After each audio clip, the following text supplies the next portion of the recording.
Hey everyone, Dr. Brad here from drellisor.com and the Kids Eating Broccoli podcast.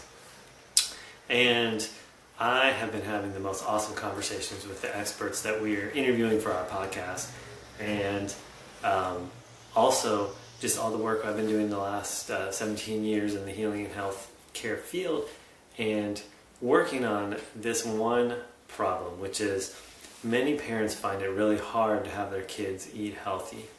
And we see the signs of this everywhere. We see, skyrocketing childhood obesity and other chronic illnesses that didn't used to afflict our children. It didn't used to afflict us until we were older, elderly people. Type 2 diabetes and heart disease and cancers. We're seeing these showing up in younger and younger kids. And so I really set out on this journey of the Kids Eating Broccoli podcast, Kids Eating Broccoli as a movement. To support parents to help their kids eat healthier, to really set up habits for a lifetime of healthy eating, healthy life, good functioning bodies, good functioning brains, so that our health or our children's health is not something that holds them back from succeeding and doing the things they want in life. It's actually something that supports them in doing that. And in our journey really to touch 10 million families or 20 million families, and really to make the next generation the best generation in history, rather than the direction that things seem to be going, at least health-wise, where our kids' generation, or my kids' generation, my kids are young, it is right now the first generation in recorded history that is expected to have a lower lifespan than their parents, than my generation. And that's profound, that's astounding, because typically it goes the other way, where each successive generation has a better chance of living longer. As we learn things about health and as we learn things about sanitation, that was a huge one in the last few generations, all those communicable diseases. So that's why we're doing what we're doing. That's why I'm so passionate about the Kids Eating Broccoli podcast. That's why these awesome experts in this field of nutrition and health and children's health are out there, willing to give their time to this project and be interviewed and share their pearls of wisdom. And so what I wanted to cover today was where healthy eating for our children begins. And where that really begins is here. It begins with us, with the parents. We have to be the example for our kids to follow. And when I say that, the first thing that might come to mind is, I got to eat healthier, or I do eat healthy, and so why don't my kids eat healthy? But the example goes well beyond just that I eat salad every day, or I eat a green smoothie every day. It really goes to the point of how we interact with our food as individuals, and how we treat our body in terms of what really works for us, what fits for us, whether we're really approaching our own health and our own healing from the inside out, or whether we're trying to put outside in constructs on our eating and what we think is supposed to be healthy. So, for example, there are a lot of diets and things like that going around that are popular, and we can read any book that'll tell us how to eat. And if we do that, and then we try to impose that onto our structure of eating, even if we might not feel the best, or even if it isn't pleasant, we have to struggle to do it, our kids pick up on all that stuff. We know that they do what we do rather than what we say. And it's not just what we do, it's how we interact with life. And so the most important place to start to look, if we want to make a change in the health and the healthy lifestyle habits of our family and of our children in particular, we really have to start looking inside, and we really have to become much more mindful and much more self-aware of our own health habits and our own interaction with our health habits. Are we excited to eat that food that's full of life and take time to learn about new flavors and these types of things? Or do we just sort of stuff it in our mouths as fast as we can, staring at our little screens the whole time?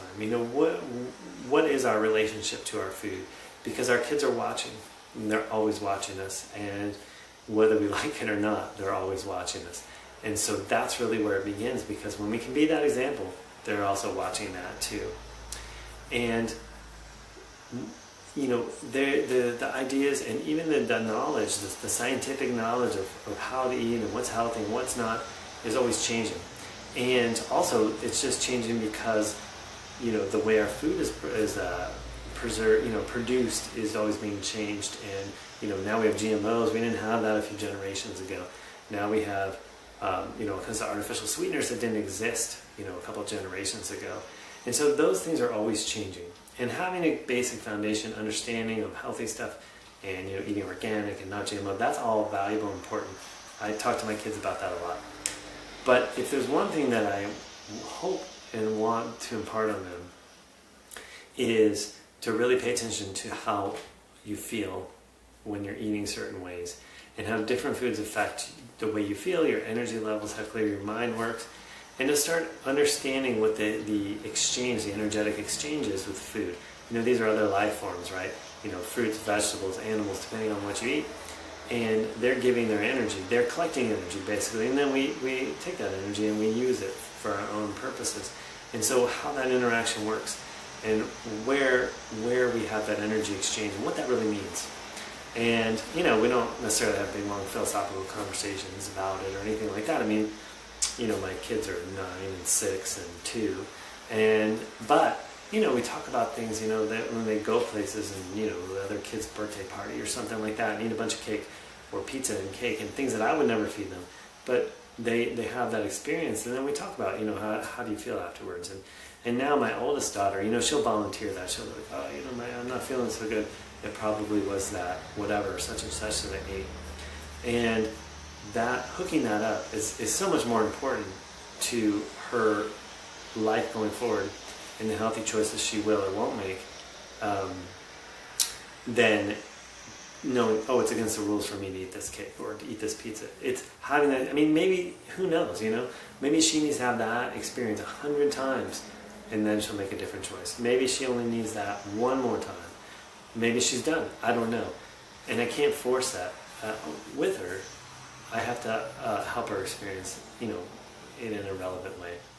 So I encourage you to really look at you first. Look at your own eating, your own mindfulness around nutrition, and your mindfulness around eating.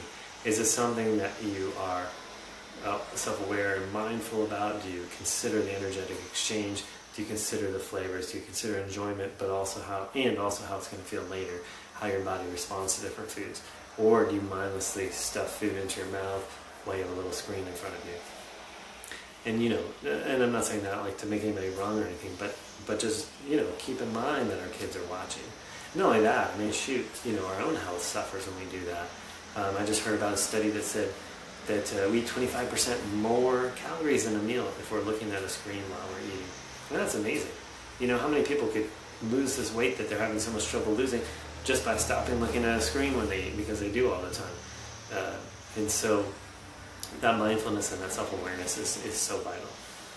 So that was the tip I wanted to share today. The first place we look when we're trying to change our own lifestyle, and particularly with our kids and their health habits going forward. So this is Dr. Brad from drellisor.com and the Kids Eating Broccoli podcast. You take care.